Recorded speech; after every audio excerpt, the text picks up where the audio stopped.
Довольно тревожными выдались прошедшие выходные дни. С периодичностью в половину суток на территории Афганистана, Таджикистана, Кыргызстана и Казахстана произошли землетрясения. Толчки силой от 3 до 6 баллов сотрясли землю от Исламабада до Астаны. Имеются раненые и разрушения.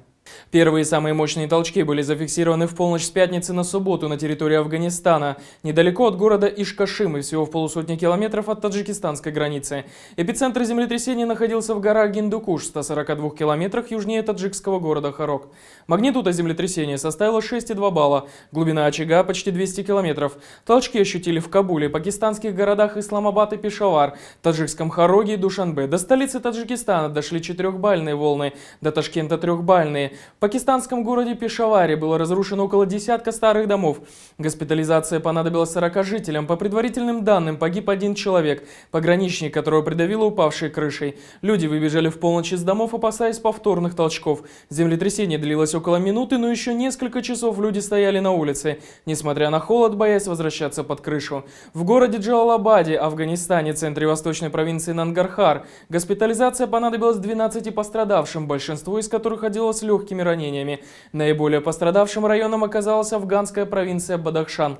По данным властей, разрушены сотни домов. Человеческих жертв не зарегистрировано, однако в 2 уездах разрушено около 300 домов.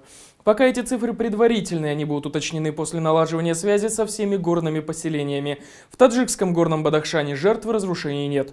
А на следующий день, в субботу, землетрясение произошло на территории Кыргызстана. Толчки силой около 3 баллов раздались в Волжской области в горной местности. Жертв и разрушений нет. И уже сегодня в полночь в Восточно-Казахстанской области произошло землетрясение силой около 5 баллов.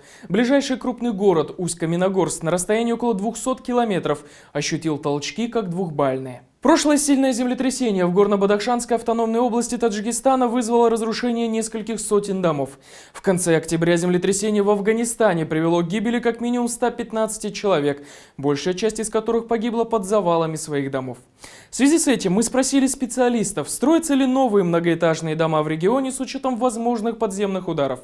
Можно ли надеяться, что дома, построенные за последние 10 лет, выдержат хотя бы 8-бальное сотрясение?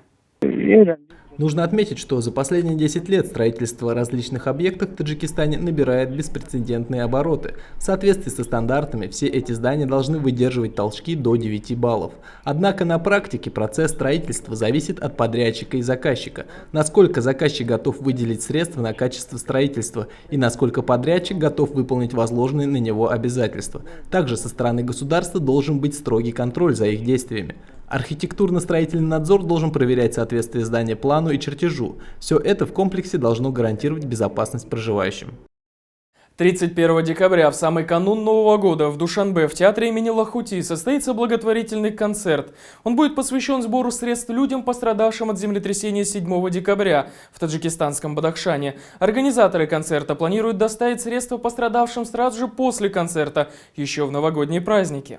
В результате декабрьского землетрясения более 200 домов жителей Бартангской долины Бадахшана были разрушены. Еще около 1000 частично пострадали. Люди были эвакуированы в районный центр, где до сих пор живут в интернатах и школах. Ранее активисты объявили сбор средств на поддержку жителей Бартанга, многие из которых лишились всего в самом начале зимы.